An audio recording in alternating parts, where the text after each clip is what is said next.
So you're thinking about moving to Fort Worth, Texas or the surrounding areas. Well, in this video, this is gonna be a whole lot of fun. This is one of my favorites. I am taking you through pros and cons of living in my fair city of Fort Worth, Texas, better known as Cowtown.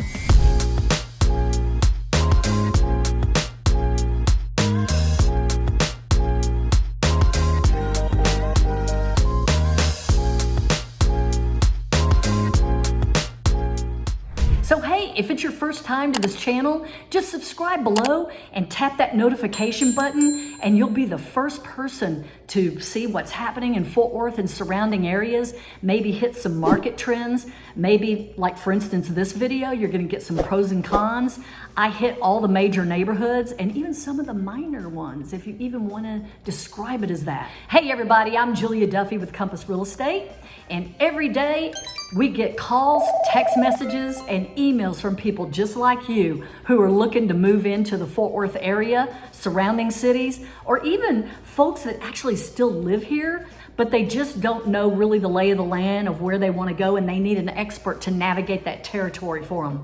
That's where I come in. That's where my team comes in. This is all we do all day long, and we want to help you. If you're moving in a day, or if you're moving in 100 days, we want to know about it, and we want to be there to support your move and to make it as smooth as humanly possible. We can really help guide you and just make it one of the best things you've ever done. Okay, we want you here.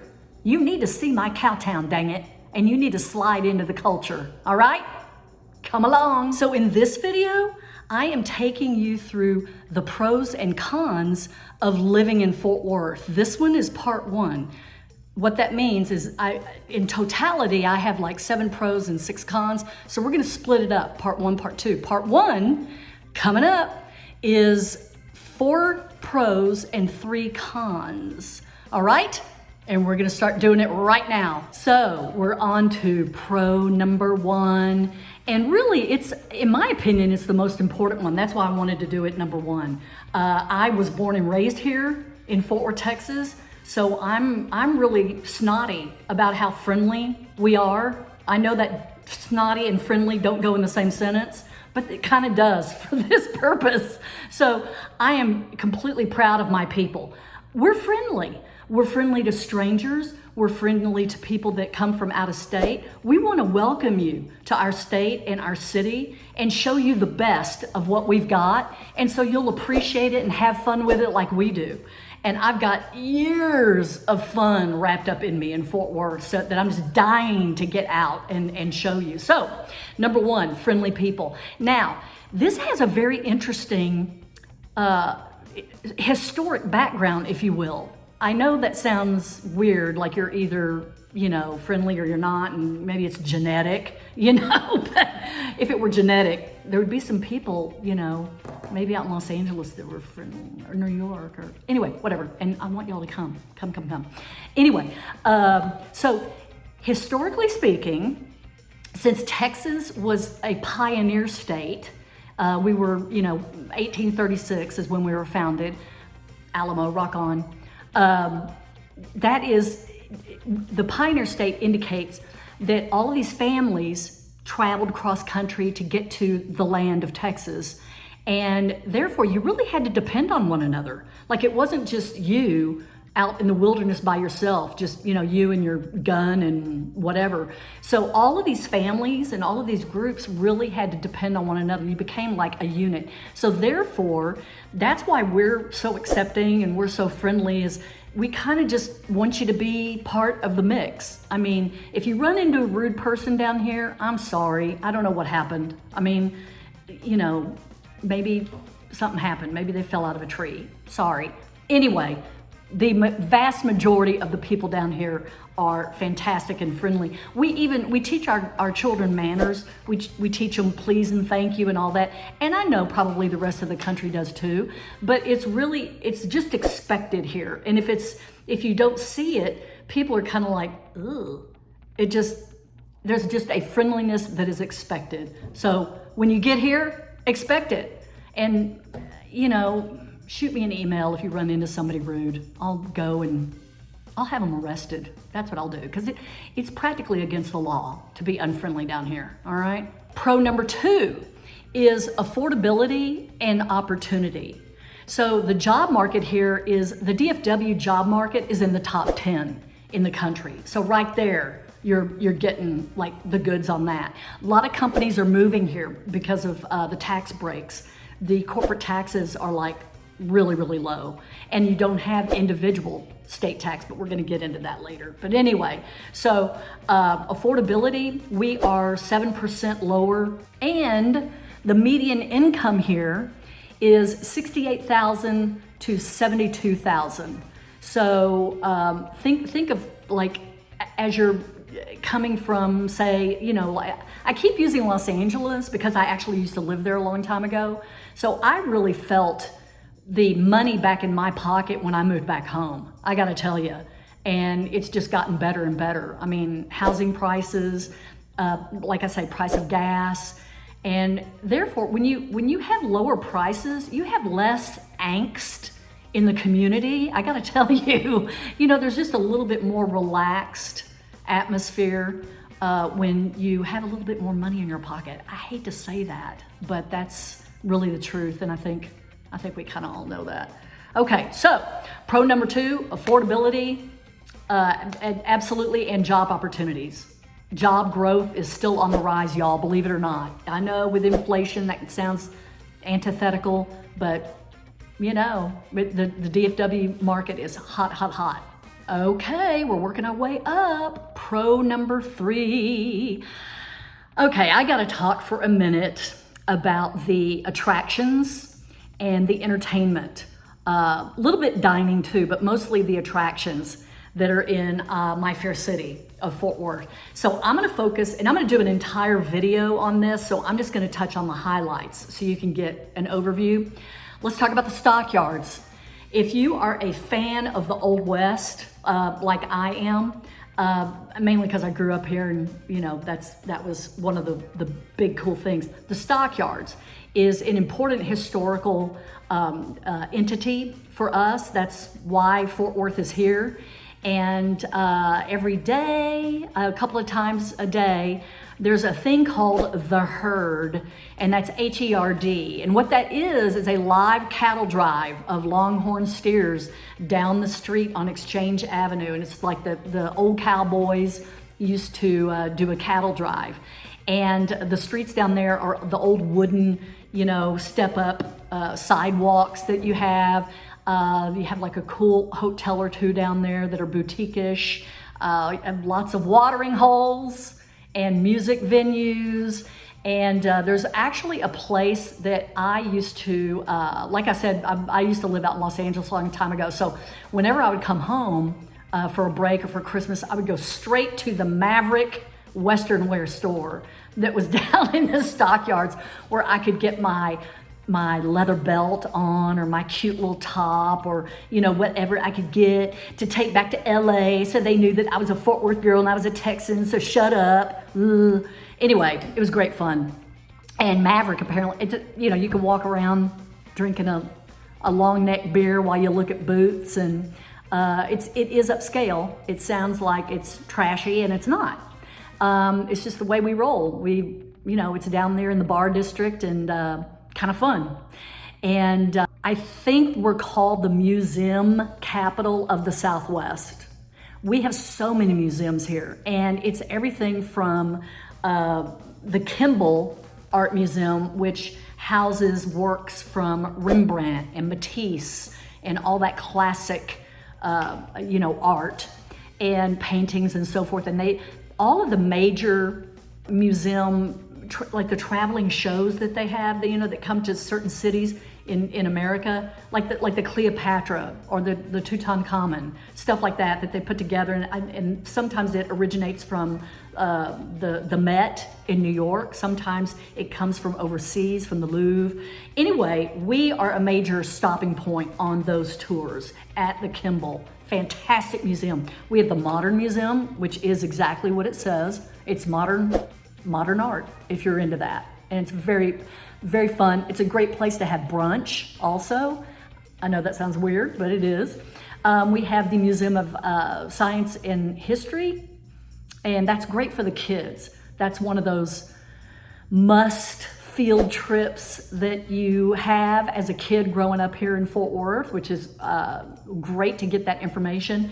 We have the John Wayne Museum down in the Stockyards. Now, I have not been. I actually met John Wayne when I was in school, and I believe it was right before he died. So it was like 1979.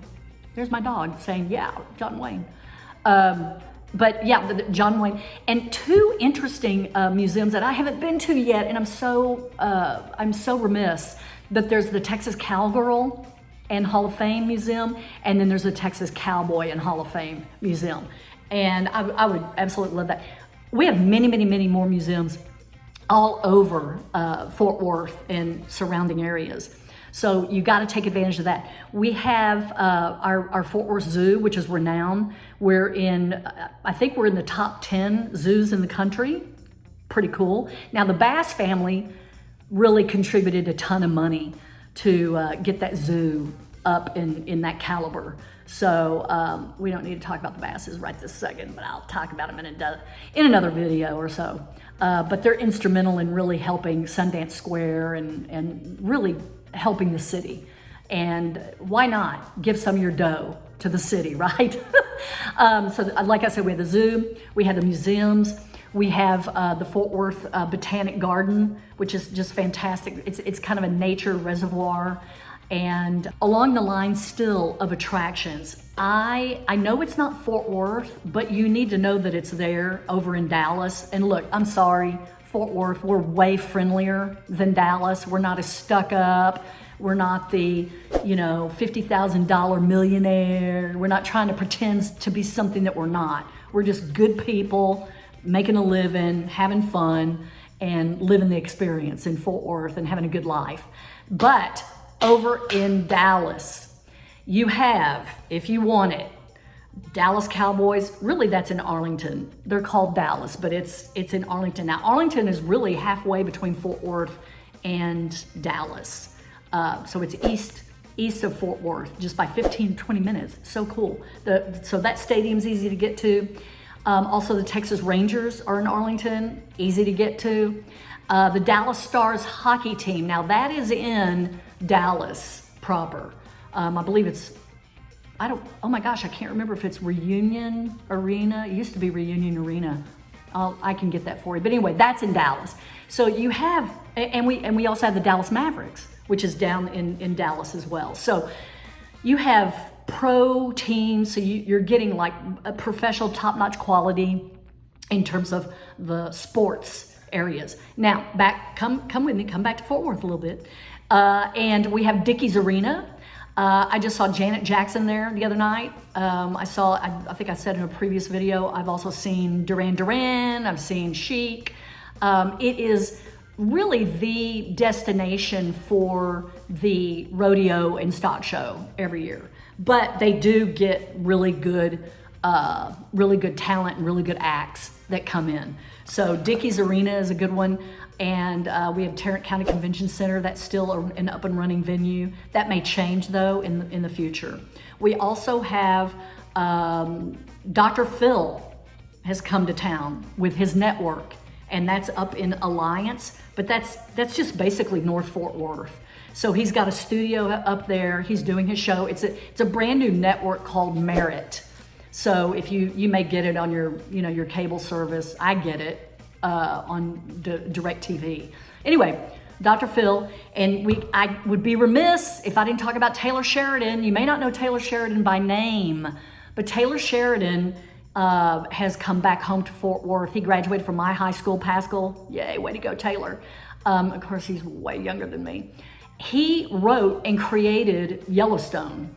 And he's also coming out with the new Landman. There's something called Lioness. And I forget, like 1923 and 1880s. I get the years mixed up, but all of these shows that he is just cranking out. I mean, he's like Tyler Perry, in terms of this guy owns the West. Tyler Perry kind of owns, his genre. So we're lucky to have him back home. He's bought a ranch out here, and So there's a little bit of Hollywood going on out here. And we've got some TV action, and that's kind of fun. You can come here, you can be an extra if you don't want to go to Hollywood and do all of that. So that as the attractions as well. That is number 3, pro number 3. So pro number 4, y'all, is really one of my favorites because it doesn't get in your way in your life, but it is so necessary when you need it. And that is the DFW International Airport. So where that is, if you look on a map, it's like, here's Fort Worth, here's Dallas, and here's the airport. So you literally, it forms like a triangle. You literally are equidistant to the airport, whether you're in Fort Worth or in Dallas. Now, DFW Airport is the 3rd busiest airport in the world, if that tells you anything. And it is also the hub of American Airlines. So American Airlines, as you know, their schedule for domestic flights is insane. It's like just everywhere all the time, they're there. Same thing internationally. So we're very lucky to have American Airlines here. Plus, it's a boon to our economy. I still am having pilots come in from like California, just relocating because they want to be closer to here, to the airport, and just getting in and out. It's just easier. We are centrally located, meaning you can hop on a flight. You can be out to LA in 3 hours. You can be to New York in 3 hours. Internationally, just do the math. Just tack 3 hours on top of whatever that would be, right?